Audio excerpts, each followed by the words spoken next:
بات کرتے ہیں ایک اور انٹرنیشنل خبر کی، ایک بین الاقوامی خبر کی، لیکن اس خبر کا اثر جو ہے وہ پوری دنیا کے اندر دیکھنے کو مل رہا ہے، اور یہی وجہ ہے کہ پوری دنیا کی توجہ اس نے اپنی اور مبذول کی ہے، کیونکہ معاملہ فلسطین اور اسرائیل کی جنگ کا ہے۔ اسرائیل فلسطین جنگ کا آج چوتھا دن ہے، اور آج چوتھے دن غزہ پر اسرائیل کی بمباری لگاتار جاری ہے۔ غزہ پٹی پر اسرائیل کی طرف سے آج ایک بار پھر بمباری کی، اور غزہ میں ہلاکتوں کی تعداد لگاتار بڑھ رہی ہے۔ 700 سے زیادہ ہلاکتیں صرف غزہ کے اندر ہوئی ہے، جبکہ اسرائیل میں 900 ہلاکتوں کی باتیں سامنے آ رہی ہے۔ کل ملا کر 1500 سے زیادہ ہلاکتوں کا سلسلہ جاری ہے۔ اسرائیل فلسطین جنگ کے حوالے سے ابھی تک کی اہم اور بڑی خبر کی غزہ پٹی پر ایک بار پھر بمباری ہوئی ہے۔ حماس اور اسرائیل میں جاری جنگ کا آج چوتھا دن ہے،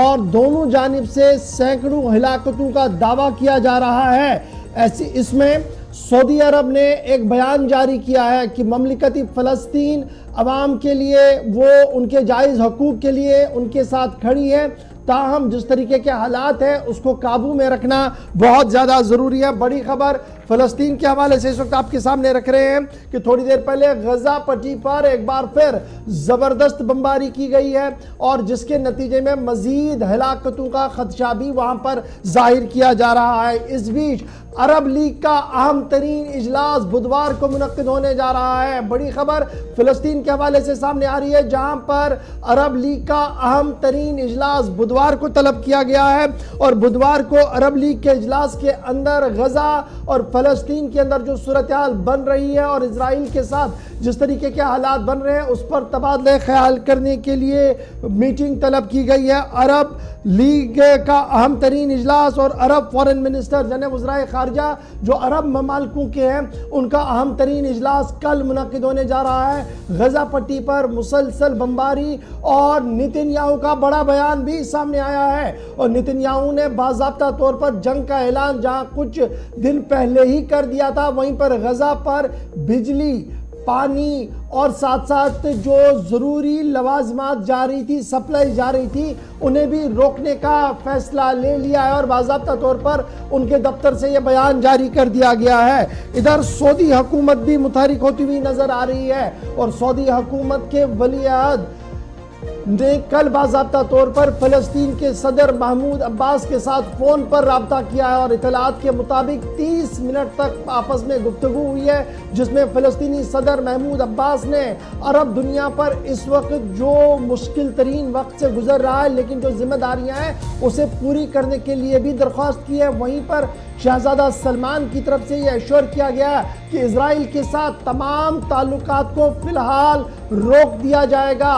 اور باضابطہ طور پر حکومتی سطح پر امریکہ کو اس بات کی وضاحت کر دی گئی ہے کہ اگر غزہ پر اور فلسطینیوں پر اسی طریقے سے جارحیت کی گئی تو اسرائیل کے ساتھ جو تعلقات بہتر ہونے کی امید لگائی جا رہی تھی ویسٹرن دنیا کے اندر، وہ آگے نہیں بڑھے گی۔ فی الحال اس کو روکنے کا فیصلہ بھی لے لیا گیا ہے، اور سعودی ذرائع سے یہ بڑی خبر اس وقت سامنے آ رہی ہے، جہاں کل عرب لیگ کا اجلاس، وہیں پر سعودی حکومت نے فی الحال اسرائیل کے ساتھ تعلقات کو بہتر بنانے کے حوالے سے جو کئی اقدامات اٹھائے جا رہے تھے انہیں روک دیا گیا ہے، اور یہ رکاوٹ تب پیدا ہوئی ہے جب محمود عباس نے باضابطہ طور پر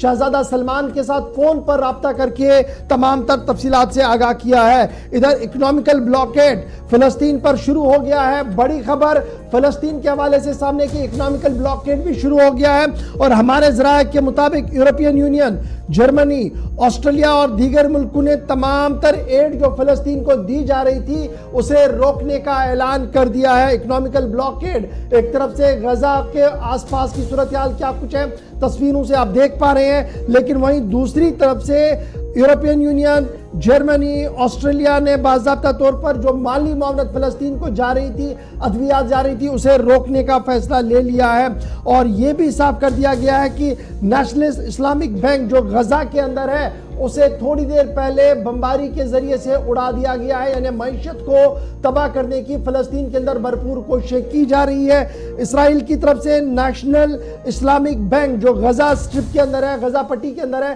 اسے تباہ کرنے کا دعویٰ پیش کیا گیا ہے۔ بڑی خبر اسرائیل اور فلسطین کے جنگ کے حوالے سے آپ کے سامنے ہے۔ اس بیچ خبر ایک اور سامنے آ رہی ہے کہ غزہ کے آس پاس کی صورتحال جو ہے اس پر تشویش کا اظہار اقوام متحدہ کے جنرل سیکریٹری کی طرف سے کیا گیا ہے، اور دونوں ملکوں سے یہ اپیل کی گئی ہے کہ وہ جنگ بندی کا اعلان کرے۔ اقوام متحدہ کے سیکریٹری جنرل کا بڑا بیان کہ فلسطین اور اسرائیل آپس میں تنازعات کو ختم کرے، جنگ بندی کا اعلان کرے، کیونکہ لاکھوں کی تعداد میں لوگ بے گھر ہوئے ہیں اور ہزاروں کی تعداد میں لوگ جو ہے وہ مارے جا رہے ہیں، زخمی ہیں، اور ابھی بھی سینکڑوں کی تعداد میں افسران جو ہے وہ فلسطین کے پاس ہے جنہیں اغوا کر کے لے لیا گیا، اور کل فلسطین کی اتھارٹی کی طرف سے باضابطہ طور پر ویڈیوز بھی جاری کر دیے گئے تھے جس میں کئی بڑے جنرلز کا نام اور شکلیں بھی جاری کر دی گئی ہے۔ یو ایس کی طرف سے بھی صاف کر دیا گیا کہ ایران تمام معاملات سے باز آئے، کیونکہ مانا جا رہا کہ فلسطین نے جو حملہ کیا اس کے پیچھے ایران کا ایک بہت بڑا سپورٹ اور ہینڈ ہے، اسے اب بھگتنا ہوگا۔ یہ امریکہ کے دفتر خارجہ کا بڑا بیان آیا ہے کہ انہیں یہ چیزیں بھگتنی پڑے گی، کیونکہ اب تیار رہے ایران تمام تر کارروائیوں کے لیے۔ اس بیچ خبر بڑی جو سامنے آ رہی ہے وہ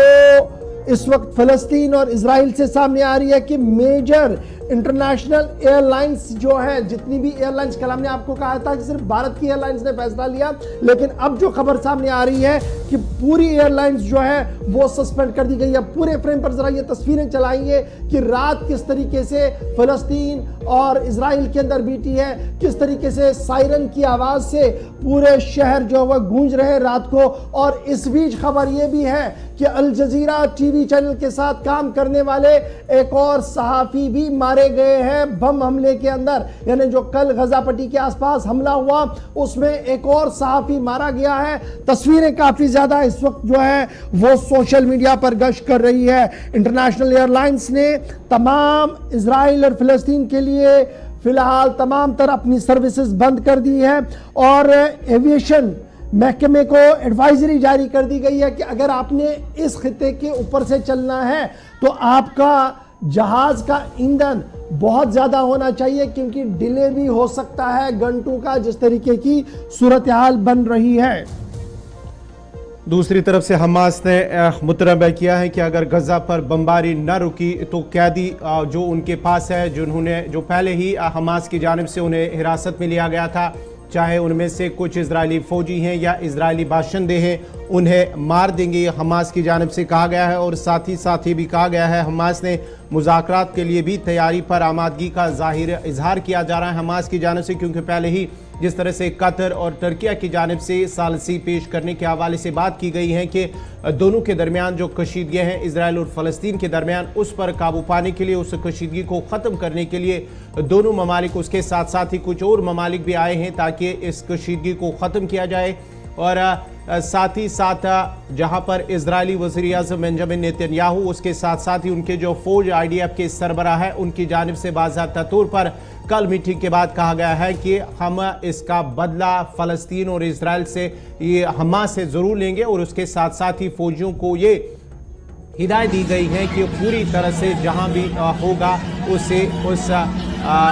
بمباری کی جائے، اس کے ساتھ ہی اس کو پوری طرح سے ختم کیا جائے۔ پانی کی سپلائی جو ہے، پینے کے پانی کی سپلائی، وہ بھی اسرائیل کی جانب سے فی الحال بند کر دی گئی ہے، اور دیگر راشن کی فراہمی اسے بھی روک دیا گیا ہے۔ اور جو فارن کنٹریز کی جانب سے انہیں ایڈ ملتا تھا، چاہے ہم آسٹریا کی بات کریں گے، جرمنی کی بات کریں گے، انہوں نے آج سے ہی باضابطہ طور پر فلسطین کو جو ایڈ مل رہی تھی اسے فی الحال بند کر دیا گیا۔ اور یورپی یونین کی جانب سے بھی اس بات پر بھی زور دیا گیا ہے کہ فلسطین کو جو ایڈ مل رہا تھا، جو امداد مل رہی تھی، اس سے بھی فی الحال روک دیا گیا ہے۔ باضابطہ طور پر دونوں طرف سے کشیدگی جاری ہے، ہزاروں کی تعداد میں ابھی بھی اسرائیلی شہری اور اس کے ساتھ اسرائیلی فوجی حماس کے زیر حراست ہیں، اور دوسری طرف سے اسرائیلی فوج کی جانب سے غزہ اور دیگر علاقوں پر بمباری لگاتار جاری ہے۔ تصویریں آپ مختلف اوقات کی دیکھ رہے ہیں جو اس وقت فلسطین اور اسرائیل کے اندر صورتحال بن رہی ہے، تاہم امریکن ایئر لائنز